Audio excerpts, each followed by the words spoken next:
രക്തപങ്കിലമായ ഗാസയിൽ സമാധാനം പുലരുമോ എന്നാണ് അന്താരാഷ്ട്ര ലോകമാകെ കാത്തിരിക്കുന്നത്.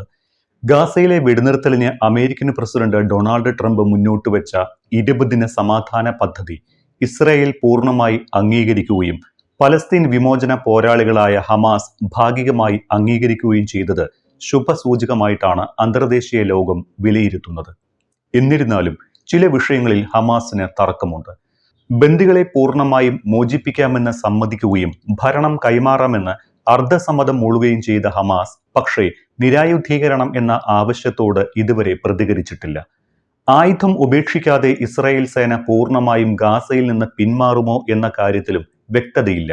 ഈ സാഹചര്യത്തിൽ എത്രയും വേഗം മറുപടി നൽകണമെന്ന അന്ത്യശാസനം US പ്രസിഡന്റ് ഡൊണാൾഡ് ട്രംപ് നൽകിയിട്ടുമുണ്ട്. സേനാ പിന്മാറ്റത്തെക്കുറിച്ച് ഇസ്രായേൽ ഒന്നും പറഞ്ഞില്ല എങ്കിലും ട്രംപിന്റെ നിർദ്ദേശം മാനിച്ച് ഗാസയിൽ ബോംബാക്രമണം നിർത്തിവെക്കാൻ ഇസ്രായേൽ തീരുമാനിച്ചിരിക്കുകയാണ്. ബോംബാക്രമണം നിർത്തിവെക്കുന്നത് ബന്ദിമോചനം കൂടുതൽ എളുപ്പമാക്കുമെന്നാണ് ട്രംപ് ഇസ്രായേലിന് നിർദ്ദേശം നൽകിയിരിക്കുന്നത്. ഹമാസ് ബന്ദികളെ മോചിപ്പിക്കുന്നതിന് പിന്നാലെ ഗാസയിൽ നിന്ന് ഘട്ടം ഘട്ടമായി ഇസ്രായേൽ സൈന്യം പിന്മാറും എന്നായിരുന്നു ട്രംപിന്റെ സമാധാന പദ്ധതിയിലെ വ്യവസ്ഥ. എന്നാൽ ബന്ദികളെ കൈമാറുന്നതിനൊപ്പം ഇസ്രായേൽ സൈന്യം പൂർണ്ണമായി ഗാസ വിടണമെന്ന മുൻ നിലപാട് ഹമാസ് ആവർത്തിക്കുന്നുമുണ്ട്. അതോടൊപ്പം ഹമാസുകാർ ആയുധം വെച്ച് കീഴടങ്ങണമെന്ന ആവശ്യത്തോടും അവർക്ക് വിയോജിപ്പാണ്. ട്രംപിന്റെ 20 ദിന സമാധാന പദ്ധതിയിലെ ചില നിർദ്ദേശങ്ങളിൽ ഭേദഗതി വേണമെന്നാണ് ഹമാസിന്റെ ആവശ്യം. ഗാസയുടെ രാഷ്ട്രീയ ഭാവിയെക്കുറിച്ചും പലസ്തീൻകാരുടെ അവകാശങ്ങളെ സംബന്ധിച്ചുമുള്ള വ്യവസ്ഥകളിന്മേൽ തുടർ ചർച്ച വേണമെന്നും അവർ ആവശ്യപ്പെടുന്നു. ഗാസയുടെ തുടർഭരണത്തിൽ ഹമാസിന്റെ പങ്കാളിത്തം പൂർണ്ണമായും ഒഴിവാക്കുന്ന വ്യവസ്ഥയാണ് ട്രംപ് മുന്നോട്ട് വെച്ചിട്ടുള്ളത്. ഹമാസിനും മറ്റ് സംഘടനകൾക്കും നേരിട്ടോ അല്ലാതെയോ ഒരു തരത്തിലും ഭരണത്തിൽ പങ്കുണ്ടാകില്ല എന്ന് അവർ അംഗീകരിക്കണം.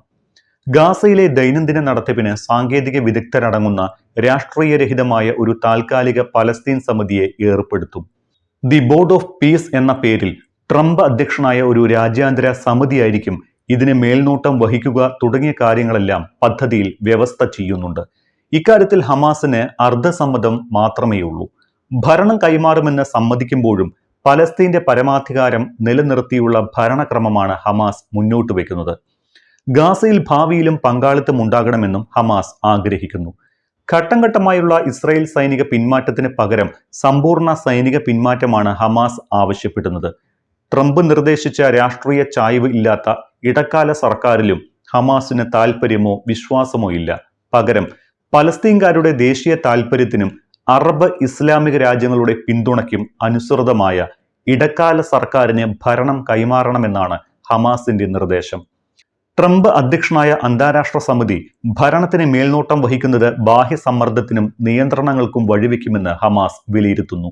ഇത്തരം തർക്ക വിഷയങ്ങളിൽ കൂടുതൽ തുടർ ചർച്ചകൾ വേണമെന്നും ചർച്ചകൾക്ക് തയ്യാറാണ് എന്നും ഹമാസ് അറിയിച്ചിട്ടുണ്ട്. എന്നാൽ ഇവയോടെല്ലാം എത്രത്തോളം അനുഭാവ നിലപാട് ട്രംപും നെതന്യാഹുവും സ്വീകരിക്കുമെന്ന കാര്യത്തിൽ അനിശ്ചിതത്വം നിലനിൽക്കുന്നുണ്ട്. ഗാസ സിറ്റിയിൽ സമാധാനം പുലരുമെന്ന് തന്നെയാണ് ഡൊണാൾഡ് ട്രംപ് ഉറച്ചു വിശ്വസിക്കുന്നത്. ഭാഗികമായെങ്കിലും ഹമാസ് സമ്മതമൂളിയത് അതിന്റെ സൂചനയായി പ്രസിഡന്റ് കാണുകയും ചെയ്യുന്നു. ശാശ്വത സമാധാനത്തിന് ഹമാസ് തയ്യാറാണ് എന്ന് തന്നെയാണ് തന്റെ വിശ്വാസമെന്ന് ട്രംപ് ഉറച്ചു വിശ്വസിക്കുന്നുണ്ട്. ഹമാസ് പ്രതികരിച്ച പശ്ചാത്തലത്തിൽ എല്ലാ ബന്ദികളെയും മോചിപ്പിക്കാനുള്ള ട്രംപിന്റെ പദ്ധതിയുടെ ആദ്യഘട്ടം നടപ്പാക്കാൻ തയ്യാറെടുക്കുകയാണ് എന്ന് ഇസ്രായേൽ സൈന്യവും അറിയിച്ചു.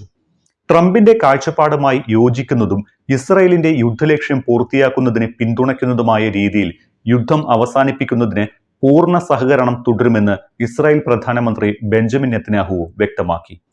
ബന്ദികളെ കൈമാറ്റം ചെയ്യുന്നതിനുള്ള വ്യവസ്ഥകൾ പാലിക്കപ്പെട്ടാൽ 3 ദിവസത്തിനകം എല്ലാവരെയും വിട്ടയക്കുമെന്ന് ഹമാസ് അറിയിച്ചിട്ടുണ്ട്.